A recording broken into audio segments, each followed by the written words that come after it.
tarixa yi dañuy wax ni loolu bidaa la wax ni lu julli di sos la amul woon jamono yonent bi sallallahu alayhi wa sallam ameewul woon nii dëgg la wante lu ameewul woon nii te mu am tey ak moo bëri si diine lislaam fekkee lu nekk lu ñu def rek te yonent bi def ko woon ñu tuddee ko bidaa ñu araamal ko diine bi narul woon am développement bu mat ndax yàlla dafa ne il parle avec les gens intelligents dans le Coran il parle avec les gens qui réfléchissent il parle avec les gens qui remercient Allah santkatu yàlla yi yàlla mu ne ñooñ lay waxal mu ne wante ñooñu itam bëreewuñu koo xoolee comme na mu ko mos waxee benn sëriñ si télévision yi bidaa bu baax dafa am ak bidaa bu baaxul dafa am même ñuy weddi ñu tey que bidaa am na bu ñuy wax ni bu baax ak bu baaxul yëpp ñu weddi ni lépp luy bidaa dalal la te dalal day yóbbee safara micro boobu ñu yoree di jàngale sax micro boobu amul woon dara conférence yooyu ñuy dajale góor ak jigéen di waxtaan si ay hadis wala te di weddi hadis mag ñi hadis yi nga xam ne mag yaa ko saxaloon amul woon jamono yonent bi xas mag yi tuuti leen ñàkkee leen xorma amul woon si jamono yonent bi te amul woon sax suñu aada ñun ñu les Sénégalais dañu mës ormal mag loolu ci démb la fi benn tubaab jóge duggugul si diine l'islam mais am naa yaakaar ni dañ si mës dugg mu tax dafa ne suratul baqara buy nelaw moom lay nelawee te xam na ni diine l'islam dëgg la xam na ni yonent bi yonent la moo féetee yonent yëpp kaw mu doon wax ni billaahi man ñaanal naa ko yàlla wax ko ni yal na ko yàlla may mu dugg ci diine l'islam te mu xam diine bi dëgg-dëgg wax ma doon wax ni balaa may dugg dama bëgg xam yonent bi ma ne ko si moom la dépendre na waaw yonent bi mënu koo ko xam te ne koo jullit wante wax ni yonent bi mënul loolu lu xaw doy waar la yonent bi mën na lépp dinaa benn professeur allemand bu nekk Gambie jigéen la dafa mës a am cancer phase terminale docteur yi ne na ko yow pare nga yàlla dogal dafa am benn école arabe bu mu jegee woon foofu si Gambie mu ko doon dimbale benn guddi mu tëdd ji sang bu tëdd bi mu rasulullah sallallahu alayhi wa sallam ñëw si moom ñu yonteeg moom jàpp si loxo bi nii sànni ñu ko j'étais guéri de ton cancer wocc naa cancer bi si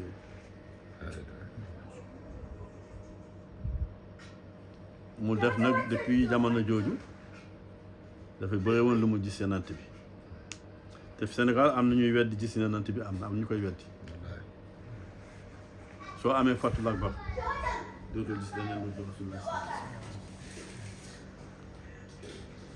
mu am jamono yonent bi fàddu ko mu am si meraange nag bu benn bés yonent bi feeñu ko ni ko lan ngay mer yow gis ba nga may gis bi ngëneel rek ba mu la defal la jullit yaa ngi wird ay junney salaat faatiha wala junne turu yàlla yi te taxul ñu may gis ko yàlla dimbali na ko ba dugg na si diine lislaam moo tax ma ni tubaab bi yow tam maa ngi lay ñaanal yàlla xam ni tu es un mortel comme nous lu baax kenn du ko différé soo bëggee def lu baax danga siy gaaw soo bëggee def lu baaxul nag jullit bi danga siy yéex ba yàlla génnee la si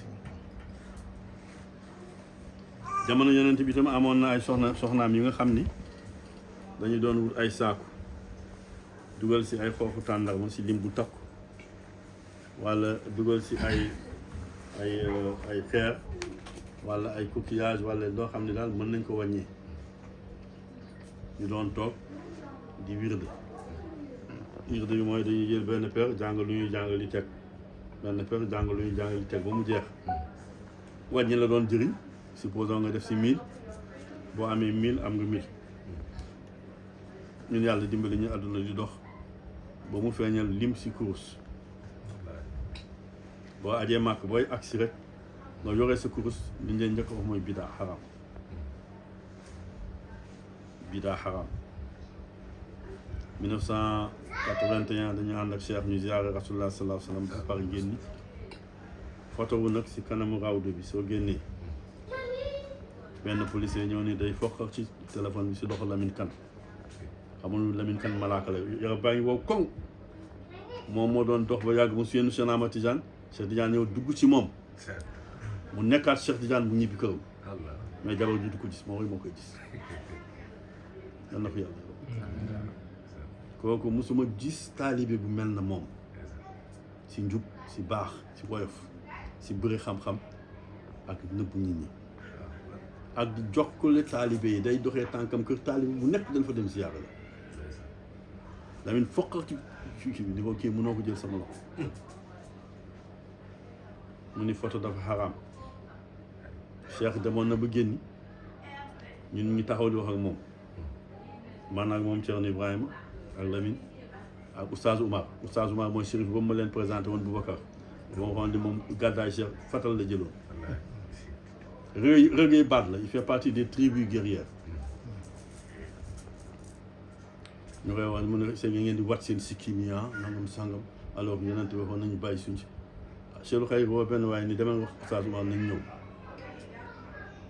waaw Cheikh Oumar Oustaz Oumar foq loxoom ni Cheikh va me trouver ici il me connaît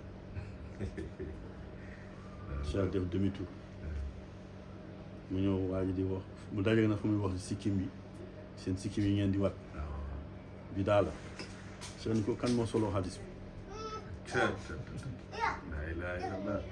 mu daanu ba tëdd suuf si suuf Cheikh ni ko Jaabir lu tax mu solo xadis bi waa ji ni pat mu ne ko yanant bi dafa wax ni bàyyi leen seen sikkim ñu sax ndax ngeen buutee ak yahud yi nga xam ne yahud yi dañ doon wat seen sikkim mu ne ko tey qu'est-ce que font les rabbins qu'est-ce qu'ils font qu'est-ce que font les rabbins mu ne Israël ils gardent leur barbe Cheikh mu ne donc nous qu'est-ce que nous devons faire pour être différents la ilaha illallah waaye ni laa ilaha illallah Muhammad rasulullah san waaw yaakaar ne ñun ay gars yi bu ñuy def xam nañ ko bu baax c'était un policier mu dawul dem yoonam bàyyi Allah donc nañu jàng suñu diine xam lu yàlla santaane Mawlana Cheikh Ibrahim am na ku ko bëggoon jàmm màkk si tarixa Tijaan ñu ko dem lay laayee biir réew xam naa ni moom xam-xam nga nit ñi wóolu nañ la wante seen réew am na affaire bu fa nekk daal ay affaire yu fa nekk yu doy waar la bokkul si diine bi surtout nag tarix boobu ñu tuddee tarix Tijaan bàyyi leen xale yu ko non nous on était comme ces enfants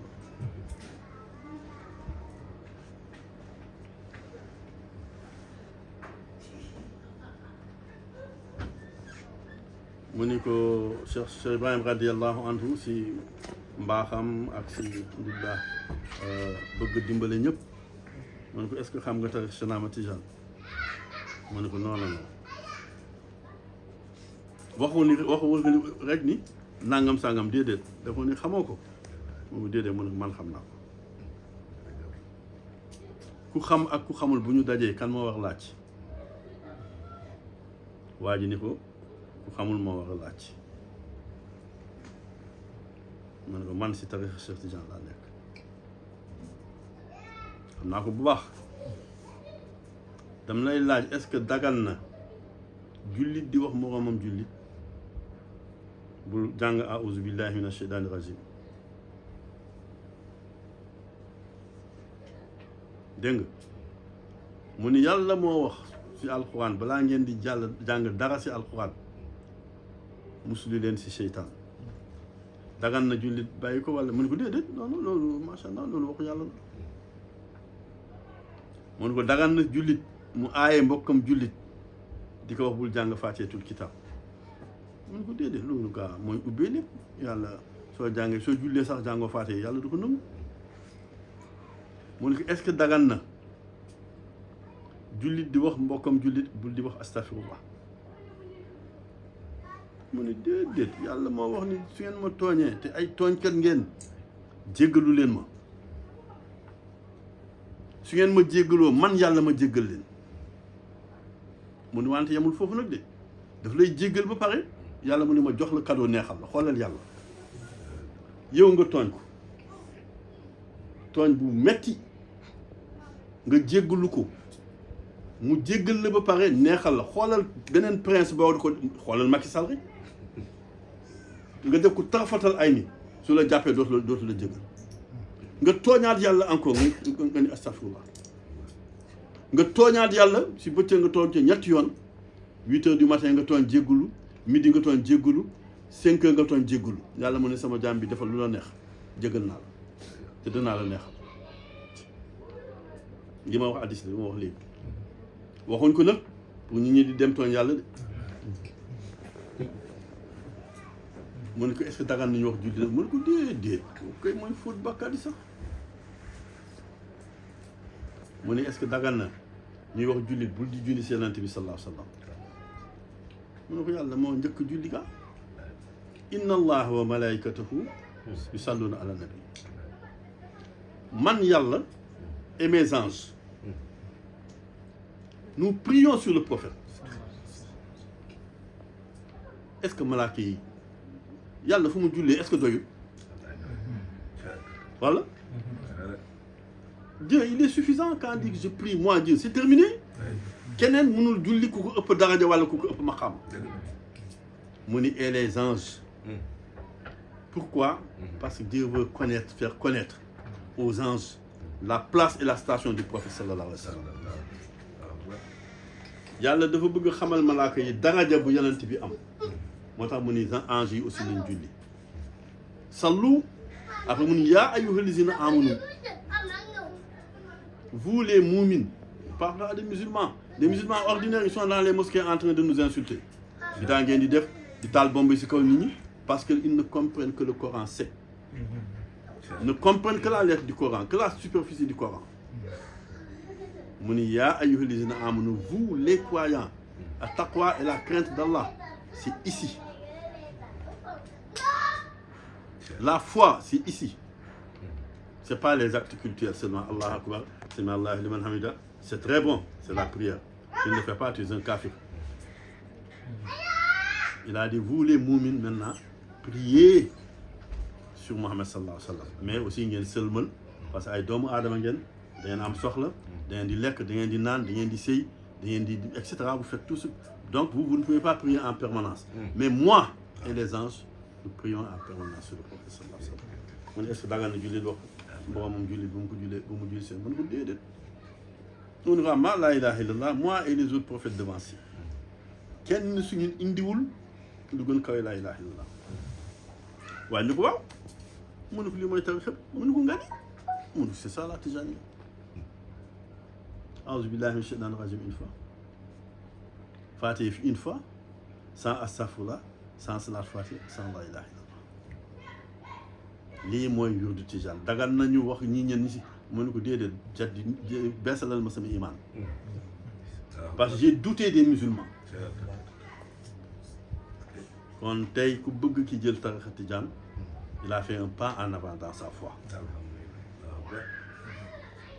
imaanam yokku na tant que mi ngi ci islam rek c'est le corps qui fait ça c'est le corps qui fait les actes cultuels et c'est ça qu'on appelle les piliers de l'islam le bâtiment là quand vous voyez les piliers vous enlevez les murs et tout est-ce qu'on sera dans un bâtiment est-ce qu'on sera en sécurité est-ce que s'il pleut on ne va pas recevoir la pluie est-ce que les bandits ne vont pas nous agresser et pourtant il y a les piliers les 5 piliers de l'islam c'est le fondement de la religion ku ko bàyyi yéeféer nga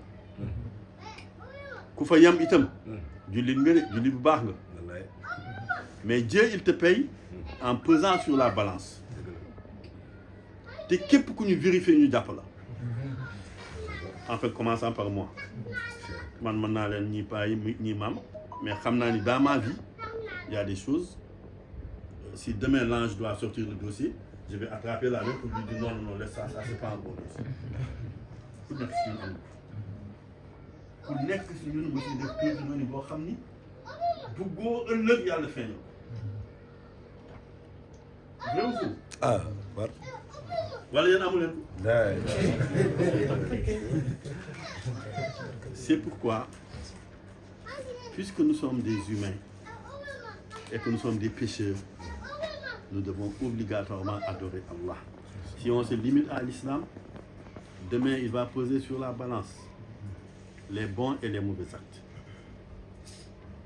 xam nga nag yàlla dafa baax boo defee benn ma fay la fukk boo defee benn bu bon ma bindal la benn ku yaafus rek yaay yow lay sa benn ëpp sa fukk wallaay ça veut dire tu es dans le péché éternel. wallaay Et c'est ça l'islam. L'islam, Allah, il pèse et il juge. Cheikh Ibrahim radiallahu anhu mu ne képp ku ñu vérifier ëllëg ñu jàpp la. Parce que là-bas, rien ne se perd. Ce que tu as fait depuis que tu as un âge de maturité, c'est inscrit dans un grand registre. C'est un papa Abou, mon petit frère, là, il dit que demain, on devra ouvrir grand pédagogue. Demain, si on pose la balance, on lui dit Abou Ndiaye, il dit présent. Je sais que malaaka bi day taxaw nii yàlla taxaw mu ubbi sama registre nag ni ma Abou yow lii nga doon lii nag lu tax nga def mu ne bu lay wax loolu da nga xam ne lii dégaa la mu ne ni ngay xoolee affaire yow malaaka bi yow yàlla di laaj Abou lu tax nga xanaa xamoon dama koy aaye mu ne kay yàlla xamoon naa da nga koy aaye kay lu tax nga def ko dañ moo xam ne nga xam ni laa da ngay yërëm jaami fi mu ne ngay kobos malaaka bi di ko gaawal tourner page bi mais puisque le malaaka du la faale wallaay mu ne su tourner page bi nag nga fekk lu baax la dama yàlla xoolal fii maa toog si wasi fi man maa xoolal oto bi Sahara bi man maay dem si sewo fay mu ne noonu rek la ñu dëkkee ak yàlla mais si on monte les degrés spirituels wallaay on dépasse la phase de la balance. C'est quand tu viens, tu prends le wird. yaa ngi doon julli yaa ngi doon woor yaa ngi doon zakat yaa ngi doon aji màkk gëm nga yàlla jënante bi loolu mooy le début d'abord. Dieu il te paye le paradis ou bien il t'amène en enfer. nga ñëw nga ni bëgg naa jël wird. C'est parce que le corps ne se suffit plus à ces actes d'adoration. julli yeeg génuflexion yeeg loolu xam nga ni am na baax na mais xol bi mooy wax ni am na lu manqué bu boobaa nag si ngay wut ku la may wirde tous les tarixa du monde tous les trous fii mooy seen point de départ boo ñëwee lu ngay wax mooy di naafila di tudd yàlla di jàng alquran di wax di julli si yonent bi di màggal yàlla di woor weeru surrogatoire ay weeru woor yoo xam ne bokkul ak le grand ramadan et tu le fais uniquement pour la face d'Allah subhanahu wa ta'ala dégg nga bu boobaa ku lay may ki wird daf lay may wird wax la na nga wird lii ak lii ak lii nga xëy def waxtu bi loolu mooy buña vous connaissez le buña le bonus. Tu sais, dans la vie, le bonus peut être plus important que le crédit. Asuma bonus yàlla nag. Fee daf lay fay, c'est la charia. Fii soo koy def yàlla mu ni moi je t'aime. Yamul ak leen. Nga dem ba yàlla bëgg la. Ay yamul ak leen de. Fii la Cheikh Tidiane di taxaw ni di wax sama taalibe ajana la jëm kenn mënu ko tere jàmm ajana te kenn du ko isaab ñu lay jàpp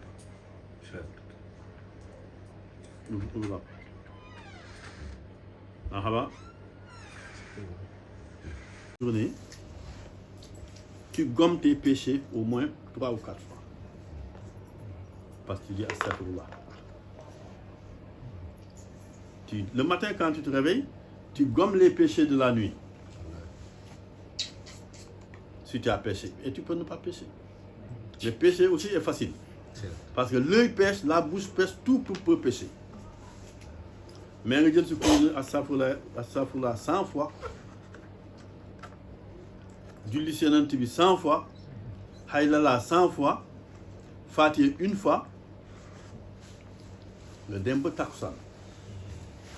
Tu traverses la journée, supposons nga am ay péché aussi accidentel. Nga dooraat la même chose, mu effacé wu. Voilà. Diggante takkusaan ak timis, tu trébuches, nga door sa wasifa mu effacé wu. Yàlla ma ko wax.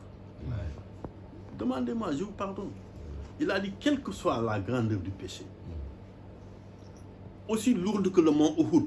Le mont Uhud, quand tu vas en pèlerinage à la Mecque, c'est là où les Sahaba n'avaient pas respecté ndigul Yonent bi, on a battu les musulmans. C'est là-bas où on a tué Hamza. Yàlla mu ne désespère pas si tes péchés sont aussi immenses, aussi lourds que le mont Uhud. Je suis celui de la miséricorde. Sur son fauteuil, Allah a écrit, je me suis imposé la miséricorde par rapport aux humains et aux djinns. Nga fanaan guddi nga bakkaat suba teel nga dóor encore l'âge mu effacé wu. Quand Cheikh Tidiane dit qu'on va aller dans le paradis dañ ko war gëm. Donc santal yàlla ba nga wax ak ñun ñëpp ba nga waxee ni da nga bëgg a nekk taalibe Cheikh Tidiane. Le début, c'est 3 composantes, lazim, wazifa ak adrazuma. Soo ko jàppee dootoo ko bàyyi nangu nga dootoo jël beneen wird loolu wird tijaan nangu nga lii mooy les 3 principales conditions, il y en a 25. 3 yi boo ko nangoo dañay may wird tijaan ba dugg si garantie Mawlana Cheikh Tidiane moo ko wax ku ma may wird walla ki nga xam ni man maa ko digal mu may la wird pour le mayer wird je te mets dans ma garantie. mu digle boobu lan la mooy ñu nga nekk on t'habilite au rang de muqaddam. Là, je t'ai donné l'autre jour, le plus grand grade dans la Tijania, c'est le muqaddam itlaq. Itlaq, ça veut dire qu'on te donne l'autorisation sur l'ensemble de la religion, l'ensemble des livres révélés, l'ensemble des noms de Dieu.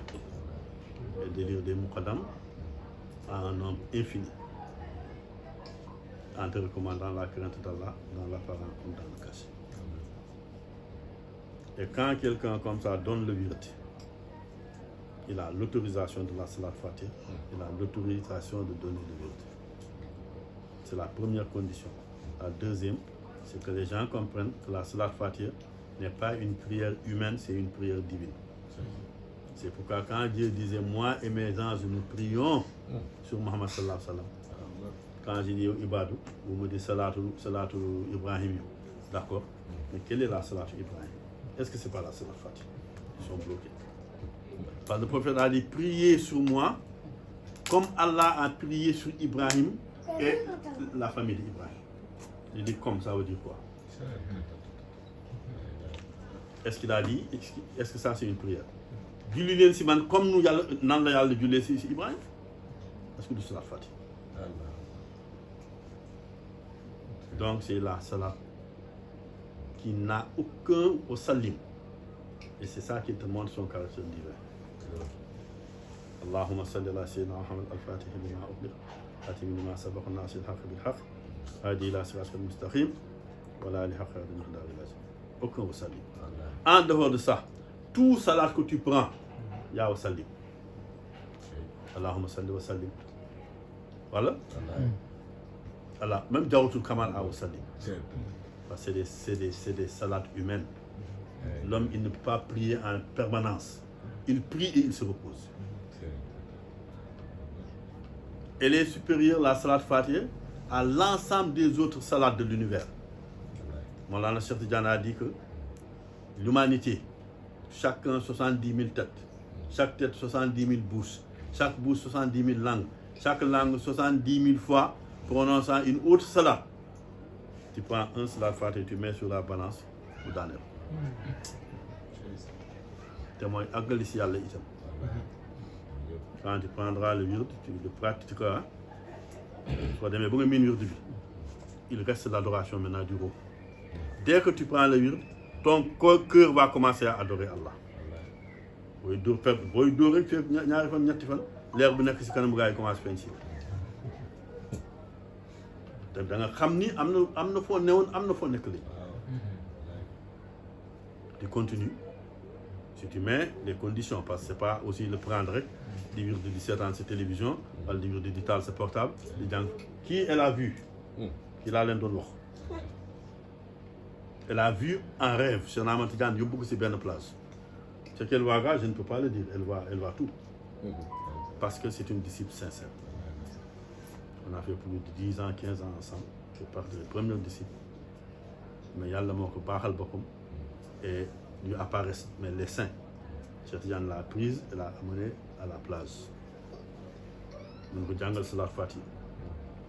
On commence Djangal Salat Fatih, son portable sonne. Nous avons décroché. Cheikh Tidiane coupe le téléphone. ñu bëri lii moo yàq seen salaat Fatiha. Gis naa ay kilifa wax naa leen ko Medina wax naa ko ci télévision et dans le monde entier. Munoo toog di wird di wasifa di zappé wala di yónnee message. Tu n'auras aucun bénéfice. Donc quand tu le pratiques comme Cheikh Ahmad Tidiane a dit, comme ton guide te l'a donné, tu es assuré d'être talibé Cheikh Tidiane. Soo demee ba nga miin ko, tu prends la tarbiya et tu connais Allah. C'est ça que monsieur Lanmoudoudou Mohamed Silla, c'est ça qu'il vient d'avoir. Parce que la tariqa, c'est la voie. Toutes les voies du monde amènent quelque part. Même les voies aériennes. Si tu quittes Kaolack, tu veux aller à Dakar, tu fais une semaine, tu n'es pas arrivé. Les parents n'ont qu'à vérifier les autres. Les voies, les différentes voies, c'est comme Kaolack, Thiès, Diourbel, etc. là. C'est ça les différentes tariqa. dañuy ñëw ba Diamniadio ñoom ñu dajal foofu tariqa Tidiane eggale ñi Dakar. C'est la seule voie qui amène à Dieu aujourd'hui. Mais autoroute bi. Tu n'entends dans la langue de personne, d'aucun marabout, d'aucun guide, ces disciples disent que je connais Dieu, sauf dans la faïda. Donc quand tu prendras la tarbiya, tu vas achever ton cheminement spirituel.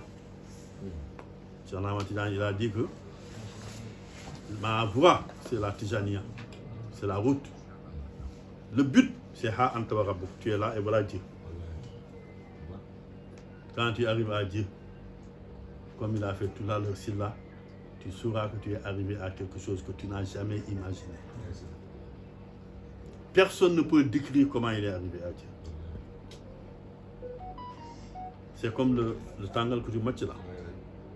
Neexaay bi man mënuma macc tàngal kii di ma expliquer tàngaay bi nii la neexee sama lan moo tax bàyyi mu ne tëjali bu ku nekk di dajale booy àgg si yàlla benn tëjali rek lay doon.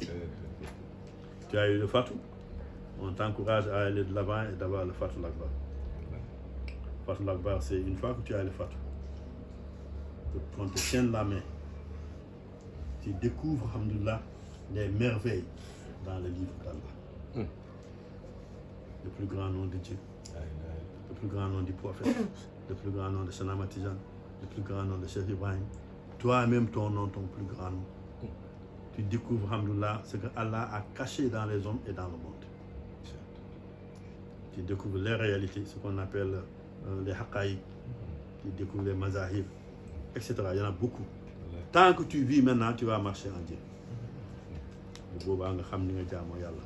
Jaamu yàlla mooy ngay jaamu yàlla xam ni xam nga yàlla. Bàyyi yàlla dafa wax ni xam leen ma balaa ngeen may jaamu bu ngeen ma xamulee du ngeen ma mën jaamu. Connaissez-moi avant de m'adorer. Si vous ne me connaissez pas, vous ne pouvez pas m'adorer. Pourquoi? Parce que tu vas imaginer Dieu. Tu vas penser que Dieu il est au 7e ciel. C'est un vieillard, il a une barbe blanche, il est assis sur le coussi, il dit kun fayakun parce que tu ne le connais pas. Tu l'imagines. Donc, il y a un bocal. Les chèques misluhu shay. Allah ne ressemble à rien et rien ne se sépare de lui. Ou il ne se sépare de rien. Quand tu arrives à cette phase-là, même toi-même, tu te néantises dans Dieu. C'est la plus grande adoration. Ya ayyuha an-nafs mutmaïnna irji ila rabbika. Oh toi âme apaisée, irji retourne ila rabbika à ton Seigneur. Dès que tu as le fatou, il faut maintenir le fatou avec la salat fatih. Faire la salat fatih en permanence. Faire le deuxième zikr du Coran en permanence. Bu dul loolu da ngay yeewu mu dem yoonam mel ni da nga doon gënt am nga 5 millions. xam nga boo amee 5 millions soo bëggee noos rek noosal balaa nga yeewu de. lekkal lu neex lekkal lu duuf voyager duggal ci avion yi mais ne te réveille pas de. Si tu te réveilles tu deviens l'état intérieur. Et le fatou est comme ça. Ça je le dis pour nous tous. Entretenons notre fatou par le zikr, par la crainte d'Allah. xam naa yàlla ragaluma yàlla saay nga xamoo yàlla. xam naa yàlla julliwuma waruma defatuma dara si lu baax lépp lu ma def yàlla moo ko def ah am nga problème bu mag. Yàlla dañ koy jaamu non pas parce qu'on craint l'enfer, non pas pour aller au paradis, mais yàlla moo ni lañ ko jaamu ay jaamam lañu ñu koy jaamu. bu ñëwee lu ko neex mu def. C'est ça la plus grande adoration d'Allah.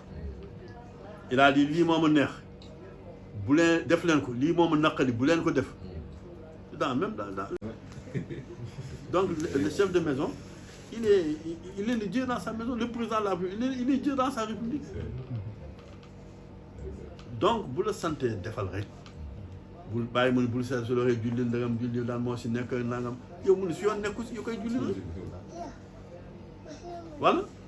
Et c'est ça là où la tarbiya tamit tu deviens ibadallahi salihin. dana yàlla defal ñu ko ñun ñëpp. yàlla maa ngi xam yàlla bu baax parce que yéen maa ngi lay may wird tijaan dina ko may si ndigalu Mawlana Cheikh Ould Khayri, ndigalu Mawlana Cheikh Ibrahim Niass, si ndigalu Mawlana Cheikh Tijani Chérif radiyallahu anhu, si ndigalu Yonent bi sallallahu alayhi wa sallam, si ndigalu yàlla subhanahu wa taala. Bismillah. A'udhu billahi minash shaitanir rajim. Bismillahir rahmanir rahim. Ar-Rahmanir Rahim. Maliki yawmiddin. Iyyaka na'budu wa iyyaka nasta'in. Ihdinas siratal mustaqim. Siratal ladzina an'amta alayhim ghayril maghdubi alayhim waladdallin. Allahu la ilaha illa huwal hayyul qayyum la ta'khudhuhu sinatun wa la nawm. Man dhal ladhi yashfa'u 'indahu illa bi'idhnihi. Ya'lamu ma bayna aydihim wa ma khalfahum. اللهم اكفى بنا وكما جلنا في الدنيا والدنيا والآخرة. اللهم صل على سيدنا محمد فاتح لما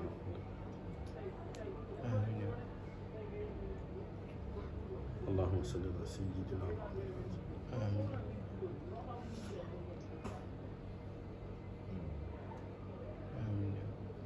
أهمة الشيخ وقال الحمد لله أن يالا دef talib Cheikh Tidiane ñun tam yàlla def ñu talib Cheikh Tidiane yal nañ si dund lu yàgg surtout yéen nga xale yi